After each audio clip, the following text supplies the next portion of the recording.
Well, gẹ́gẹ́ bí ìmọ̀ràn tèmi gẹ́gẹ́ bí ìmọ̀ràn ìgbìmọ̀ àpapọ̀ ilẹ̀ Yorùbá lágbàáyé, ipò ọba jíjẹ ìṣẹ̀dálẹ̀ àti irun ìbílẹ̀ ni, kò ń ṣe ohun à ń fìwé kọ láyé ìjọ́un. Òyìnbó ló mú ètò ìjọba àwarawa dé tó jẹ́ pé káwa náà wò pé ibi táyé bá kọjú sí ni ká bá wọn kọjú sí. Ṣùgbọ́n ibi táyé wá kọjú sí, ibi tó yẹ kó fi ṣe orí wọ́n ti fi ń tẹ̀lẹ̀. Ó dàbí Queen of England ni, ká wá sọ pé Queen of England ó wà lọ́ndà mayor. Báwo ni ìlú England ò bá ṣe wà lénìí?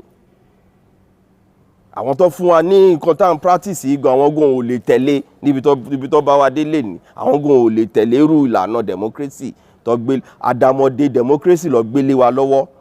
Tó bá jẹ́ pé democracy tó tọ́ ni, àwọn ọba wa ló yẹ kó wà lórí àwọn gómìnà. Kò yẹ káwọn gómìnà lọ máa gbàṣẹ lọ́wọ́ wọn. President gan àkọ́kọ́ wá gbàṣẹ lọ́wọ́ wọn ni. Ṣùgbọ́n nísìnyí nígbà tó fẹ́ wò ń pé ibi tó fẹ́ yí ọwọ́ aago wá sí wọ́n yí padà sẹ́yìn, wọ́n sọ wá sọ́ndà local government. So ibi tí ìmọ̀ràn tí wá dúró lé a ti kọ̀wé sí president o, wọ́n gbọ́dọ̀ ṣe àtúntò gidi tó máa fi dá fourth tier of government sílẹ̀. Because nítorí ìjọba ni ìjọ àwọn ọba tí ó ti wà nígbà wáṣẹ̀. Kò ṣe pé àwọn ọba tá à ń rí lè ní wọ́n ní àwọn gangan ni wọ́n ní roles and responsibility ju councillor lọ. Àwọn gan ló ní roles and responsibility ju gómìnà lọ. Even ju president orílẹ̀-èdè lọ, àwọn ló súnmọ́ ìlú wọn. Àwọn ló mọ ibi tí bàtà ti ń tà ìlú lẹ́sẹ̀. So ohun tá à ń sọ ni pé kí president wa ó wà lára àwọn àtúntò tá à ń sọ pé kí wọ́n ṣe àtúntò ẹ̀ kán fọ́ gbogbo ẹ̀ yangan ká lè rí ibi tá à ń lọ. Kó ṣe Federal Ministry of Chieftaincy and Traditional Affairs ní federal government, so that àwọn gómìnà gan ìṣọwọ́ tó fi ń tẹ ojú àwọn ọba mọ́lẹ̀ gan ó ti ń pọ̀ jù.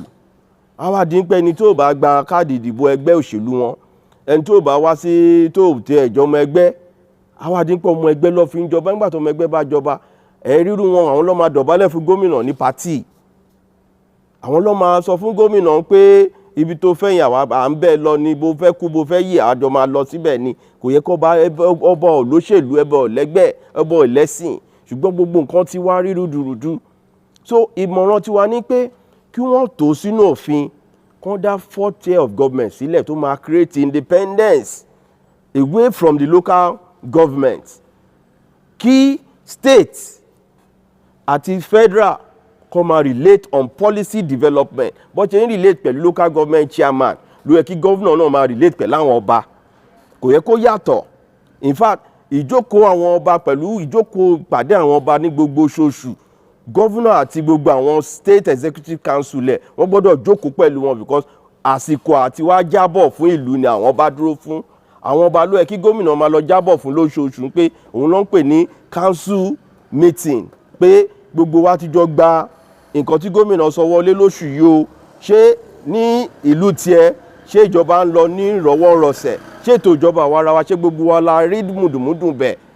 Ohun tó yẹ kó máa ṣẹlẹ̀ lóṣooṣù nìyẹn. Kò ṣe state council executive meeting tẹ́ máa lọ, wọ́n kàn sọ òyìnbó látàárọ̀, wọ́n á yíwèé, wọn ò ní rí nǹkan kan dìmú tó ní káàkiri fẹ́ mú lọ lé sí inú ìpínlẹ̀ títí wọn. So bọ́ nítorí pé bónígbà bá ṣe júwe gbá ẹ̀ lọ́ ṣe máa bá tó. Àwọn ọba gangan fúnra wọn, ṣé wọ́n rọra wọn ní ipò àpọ́nlé, tí wọ́n gangan mọ irú agbára tọ́lọ́run jogún fún wọn. Tọ́lọ́run ọba gangan bá ríra wọn gẹ́gẹ́ bí ipò olórí, ipò aláṣẹ, ipò ẹni tó ń dúró fún ìlú, ibi tí wọ́n dúró fún, tí wọ́n ríra wọn gẹ́gẹ́ bí wọ́n fẹ́ ṣàṣojú gómìnà. Àbáwọn náà wá gẹ́gẹ́ bí ọmọ wọn ṣe máa jẹ ẹgbẹ́ àtàwo, tó bá dúró pẹ̀lú àṣẹ tẹ́lẹ̀dùmarè jogún fún wọn, tó wá tún tò kán fún wọn ní independence títí wọn. Irú Federal Ministry of Chieftaincy Affairs yìí ó máa jẹ́ kí federal government, kò nídìí kí federal government ṣe ṣe nǹkan nílùú kan wọ́n ṣe máa lọ through state. Gbogbo ọba ti ní register ní federal government. Tó bá ń gbé policy kan bọ̀ ní area kan, àwọn ọba agbègbè yẹn gbọ́dọ̀ ti wà in the know with the federal government. Then ó yẹ kí federal government gan máa san 20% federation account, kó máa san sí gbogbo àwọn traditional institutions.